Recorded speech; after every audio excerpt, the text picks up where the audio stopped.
নমস্কার আমার প্রিয় বন্ধুরা, আজ যদি আপনারা এই ভিডিওটি দেখছেন, তবে এটি আপনার জীবনের জন্য কোনো সাধারণ কাকতালীয় ঘটনা নয়।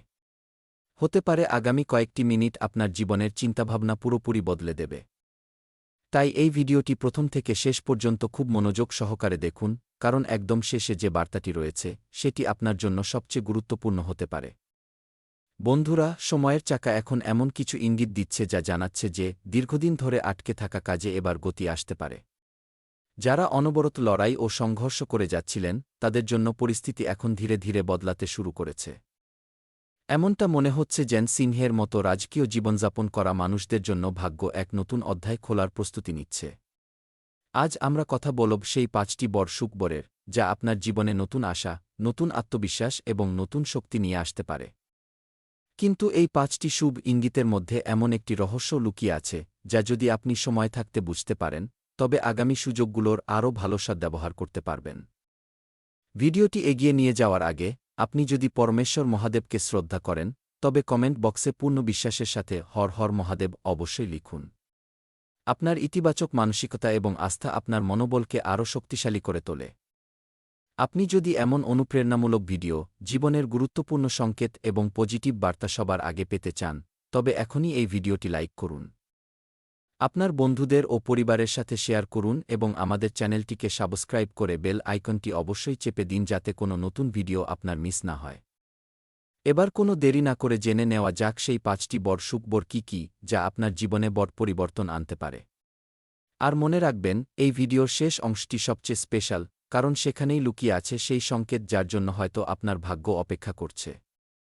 ১৯:৫৩ সেই রাতে গ্রামের পুরনো শিব মন্দিরের ঘণ্টাটি কেউ স্পর্শ না করা সত্ত্বেও পরপর ৩বার বেজে উঠেছিল। সেখানে উপস্থিত বৃদ্ধ পূজারী চারদিকে তাকালেন কিন্তু দূরদূরান্ত পর্যন্ত কাউকে দেখতে পেলেন না। তিনি শুধু এটুকুই বলেছিলেন, যখন ঘণ্টা নিজে থেকেই এভাবে আওয়াজ করে, তখন বুঝে নিও যে এমন একজন মানুষের পরীক্ষা শেষ হতে চলেছে যে কখনো হার মানতে শেখেনি। এই কথাটি শুনতে পাওয়া এক যুবক চুপচাপ সেখান থেকে চলে গেল, কিন্তু সে জানত না যে এই একটি বাক্যই কিছুদিন পর তার পুরো জীবনের সবচেয়ে বড় সত্য হয়ে দাঁড়াবে। এবার একটু ভাবুন তো, আপনার সাথেও কি কখনো এমন হয়েছে যে কোনো কারণ ছাড়াই মন বারবার বলছে, এবার সত্যিই বড় কিছু একটা হতে চলেছে? যদি হয়ে থাকে, তবে আজকের এই গল্পটি হয়তো আপনার জন্যই। কিন্তু একটু দাঁড়ান, এই গল্পে ৩টি এমন রহস্য লুকিয়ে আছে যার উত্তর আপনি এখনই পাবেন না। প্রথমত, সেই যুবকের চোখে সবসময় জল কেন থাকত, যেখানে সে কারো সামনে কখনো কাঁদত না? দ্বিতীয়ত, আগামী কয়েকদিনের মধ্যে সে এমন কি খবর পেতে চলেছিল যা তার বছরের পর বছর ধরে চলা কষ্টকে মুছে দিতে পারত? এবং তৃতীয়ত, তার সবচেয়ে কাছের মানুষটি কে ছিল, যে মুখে হাসি রাখলেও তার পথের সবচেয়ে বড় দেওয়াল হয়ে দাঁড়িয়েছিল? এই ৩টি প্রশ্নের উত্তর ধীরে ধীরে সামনে আসবে। একটি ছেলে ছিল যার নাম ছিল আরব। লোকে বলত তার ভাগ্য নাকি খারাপ, কিন্তু সত্যিটা ছিল এই যে তার সাহস কোনো সিংহের চেয়ে কম ছিল না। জীবন তাকে যতবার আছড়ে ফেলেছে, সে ততবারই আগের চেয়ে আরও বেশি শক্তিশালী হয়ে উঠে দাঁড়িয়েছে। সে নিজের অংশের কষ্ট কারো সাথে ভাগ করে নেয়নি। ঘরের দায়িত্ব, ভেঙে যাওয়া স্বপ্ন, অসম্পূর্ণ প্রতিশ্রুতি আর মানুষের কটূক্তি, সবকিছু সে চুপচাপ সহ্য করে গেছে। এমন অনেক রাত গেছে যখন সে না খেয়েই ঘুমিয়ে পড়েছে, কিন্তু সকালে আবার মুখে হাসি নিয়ে বেরিয়ে পড়েছে। তার মনে হতো সে যদি ভেঙে পড়ে তবে তার পুরো পরিবার ভেঙে পড়বে। কিন্তু একটা কথা তাকে সবসময় কষ্ট দিত, প্রতিবার যখন সে সাফল্যের খুব কাছাকাছি পৌঁছাত, তখনই এমন কিছু ঘটে যেত যাতে সবকিছু এলোমেলো হয়ে যেত। কখনো কোনো আপন মানুষ ভরসা ভেঙেছে, কখনো আবার শেষ মুহূর্তে সুযোগ হাতছাড়া হয়ে গেছে। সে বুঝতে পারত না কেন শুধু তারই সাথে এমনটা হয়। হয়তো আপনার জীবনেও কখনো এমন মোড় এসেছে যেখানে মনে হয়েছে যে সবকিছু শেষ হয়ে গেল। কিন্তু ঠিক এখান থেকেই গল্পটা মোড় ঘোরে। এক সন্ধ্যায় সে নদীর পাড়ে বসেছিল, তখন এক বৃদ্ধ তার কাছে এলেন। তিনি তার নাম জিজ্ঞেস করেননি, অতীত জানতে চাননি, শুধু তার দিকে তাকিয়ে বললেন, যে মানুষ প্রতিটা আঘাতের পরেও উঠে দাঁড়ায়, সময় তার জন্য কখনো খালি হাতে ফেরে না। তফাৎ শুধু এটুকুই যে পুরস্কার একটু দেরিতে মেলে। কি এটা শুনে আরব মৃদু হাসল ঠিকই, কিন্তু বিশ্বাস করতে পারল না।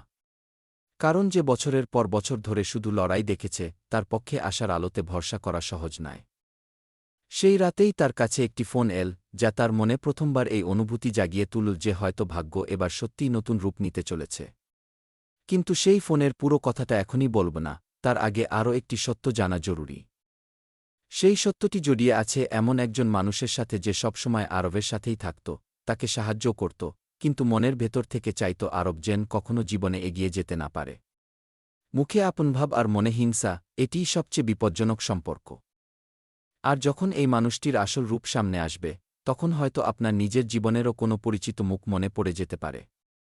যদি এই গল্পের শুরুটা আপনার মনেও এক নতুন শক্তি জাগিয়ে থাকে, তবে কমেন্টে শুধু শক্তি লিখুন। অনেক সময় একটি শব্দ মানুষকে নিজের প্রতি বিশ্বাস ফিরিয়ে দেয়। এবার মনোযোগ দিয়ে শুনুন, আগামী কিছুদিনের মধ্যে আরবের জীবনে ৫টি এমন ঘটনা ঘটতে চলেছিল যা সে কখনো কল্পনাও করেনি। প্রথম ঘটনাটি তার বহু বছরের লড়াইয়ের উত্তর হতে চলেছিল।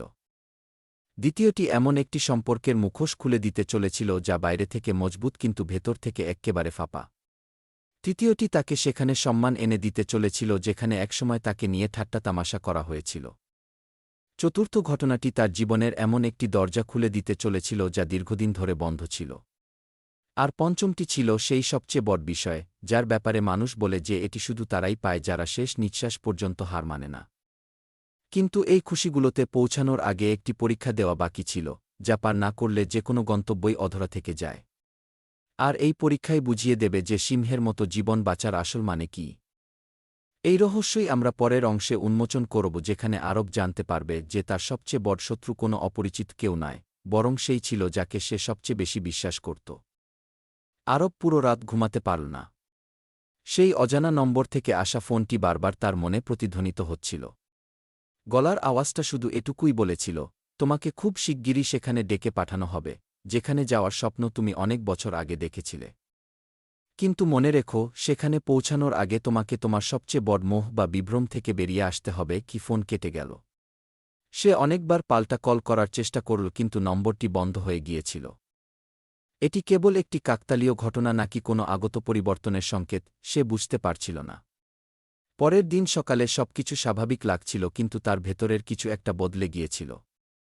প্রথমবার তার মনে হল যে হয়তো প্রতিটি লড়াইয়ের একটা অর্থ থাকে। কিন্তু সেদিনই এমন একটি ঘটনা ঘটল যা তার বিশ্বাসকে আবার নাড়িয়ে দিল। যে মানুষটিকে সে নিজের সবচেয়ে কাছের ভাবত, সেই তার অনুপস্থিতিতে তার সম্পর্কে এমন সব কথা বলছিল যা শুনলে যে কোনো মানুষের বুক ভেঙে যাবে। আরব ঘটনাক্রমে সেখানে পৌঁছে গিয়েছিল এবং দরজার বাইরে দাঁড়িয়ে সবকিছু শুনে নিয়েছিল। সামনে মুখে মিষ্টি হাসি রাখা সেই মানুষটিই বলছিল, ও যত পরিশ্রমই করুক না কেন, ওর দ্বারা কিচ্ছু হবে না, ওর ভাগ্যটাই খারাপ। সেই মুহূর্তে আরব ভেতরে গেল না, কোনো ঝগড়া করল না, শুধু চুপচাপ ফিরে চলে এল। কখনো কখনো সবচেয়ে বড় জবাবটা কথা দিয়ে নয়, সময় দিয়ে আসে। কিন্তু সেদিন তার মনে একটা প্রশ্ন চিরতরে বাসা বেঁধে নিল, মুখে হাসা প্রতিটি মানুষই কি আপন হয়? সন্ধ্যা নেমে আসছিল। পথে হাঁটতে হাঁটতে তার হঠাৎ তার বাবার বলা একটি পুরনো কথা মনে পড়ে গেল। বাবা, জঙ্গলে সিংহ এই জন্য রাজা হয় না যে সে সবচেয়ে শক্তিশালী, সে এই জন্য রাজা হয় কারণ সে প্রতিটা আওয়াজে ভয় পেয়ে নিজের দিক পরিবর্তন করে না। তখন সে ছোট ছিল, এই কথাগুলোর মানে বোঝেনি। কিন্তু আজ প্রতিটি শব্দ তার আত্মার গভীরে প্রবেশ করছিল। ঠিক এখান থেকেই দ্বিতীয় গল্পটি শুরু হয়। একটি ছোট শহরে নীলম নামে এক মহিলা থাকতেন। স্বামী মারা গিয়েছিলেন অনেক আগে। সংসার চালানোর জন্য তিনি দিনরাত কঠোর পরিশ্রম করতেন। প্রতিবেশীরা তাকে নিয়ে ঠাট্টা করত, আত্মীয়রা দূরত্ব তৈরি করে নিয়েছিল, অনেকবার তাকে বলা হয়েছিল যে তার জীবনে আর ভালো কিছু হবে না। কিন্তু তিনি হার মানেননি। প্রতিদিন সকালে তিনি তার ছেলেকে বলতেন, খারাপ দিনগুলো সবসময় অতিথি হয়, ঘরের মালিক নয়। বছরের পর বছর ধরে এই লড়াই চলল। তারপর একদিন তিনি এমন এক সুযোগ পেলেন যা তিনি কখনো কারো কাছ থেকে আশাই করেননি। যে সংস্থা একসময় তাকে দরজা থেকে তাড়িয়ে দিয়েছিল, সেই সংস্থাই এবার তাকে সসম্মানে আমন্ত্রণ জানাল। তিনি যখন মঞ্চে উঠলেন, তখন সবচেয়ে সামনে বসে থাকা সেই মানুষগুলোই হাততালি দিচ্ছিল যারা একসময় বলেছিল যে তিনি কিছুই করতে পারবেন না। তিনি তার বক্তৃতায় শুধু একটি কথাই বলেছিলেন, যখন মানুষ আপনার হার নিশ্চিত করে দেয়, ঠিক তখনই আপনার জয়ের প্রস্তুতি শুরু হয়ে যায়। কে এটি শুনে পুরো হলঘর উঠে দাঁড়িয়ে হাততালি দিতে লাগল। অনেক সময় জীবনও ঠিক এই রকমই করে। প্রথমে সে একজন মানুষকে এতটাই পরীক্ষা করে যে তার নিজের উপরও সন্দেহ হতে শুরু করে, তারপর হঠাৎ এমন সব পথ খুলে দেয় যা সে কখনো কল্পনাও করেনি। আজ পর্যন্ত আপনিও যদি হার না মেনে আপনার যাত্রা জারি রেখে থাকেন, তবে কমেন্টে শুধু সংকল্প লিখুন। হতে পারে আপনার এই একটি শব্দ অন্য কোনো মানুষকে আবার উঠে দাঁড়ানোর শক্তি দেবে। এদিকে আরবের জীবনে পরিবর্তনের প্রথম ঘণ্টা বেজে উঠেছিল। যে কাজের জন্য সে মাসের পর মাস অপেক্ষা করছিল সেখান থেকে তার ডাক এসেছিল।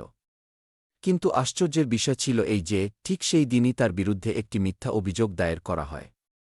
একদিকে সুযোগ দরজা খটকটাচ্ছিল, অন্যদিকে কেউ একজন তার পথ আটকানোর আপ্রাণ চেষ্টা করছিল। সে প্রথমবার অনুভব করল যে যখন গন্তব্য কাছে আসে তখন বাধাবিপত্তিগুলো আগের চেয়ে অনেক বড় দেখায়। সেই রাতে আবার সেই বৃদ্ধের সাথে তার দেখা হল। এবার তিনি কিছু না জিজ্ঞেস করেই বললেন, মনে রেখো, গাছে যখন ফল আসার সময় হয় তখনই তার উপর সবচেয়ে বেশি পাথর ছোড়া হয়। আরব এবার হাসল। সে জিজ্ঞেস করল, যদি সবাই আমার বিরুদ্ধে চলে যায় তবে? বৃদ্ধ উত্তর দিলেন, তাহলে বুঝে নিও যে সময় তোমাকে ভিড় থেকে আলাদা একটা পরিচয় দিতে চলেছে। এটিই ছিল সেই মুহূর্ত যখন আরব ঠিক করল যে এখন সে কারো কথায় নয়, নিজের কাজ দিয়ে জবাব দেবে। কিন্তু সে জানত না যে পরের দিনই তার সামনে এমন এক প্রমাণ আসতে চলেছে যা সেই লুকিয়ে থাকা মুখটির আসল সত্যিটা সামনে এনে দেবে, যে এতকাল বন্ধু সে যে তার প্রতিটি পদক্ষেপে নজর রাখছিল। আর সবচেয়ে আশ্চর্যের বিষয় ছিল যে ঠিক সেই দিনই প্রথম বড় সুখবরটিও তার দিকে এগিয়ে আসছিল, যা তার থেকে মাত্র কয়েক কদম দূরে ছিল। পরের অংশে গল্পটি এমন এক মোড়ে পৌঁছাবে যেখানে ভরসা, বিশ্বাসঘাতকতা এবং অপ্রত্যাশিত সাফল্য তিনটি একসাথে ধাক্কা খাবে। সেখানেই প্রথমবার সামনে আসবে যে শুরু হওয়া ৫টি সুখবরের মধ্যে প্রথমটি আসলে কিভাবে তার জীবনের দরজা খুলতে চলেছে।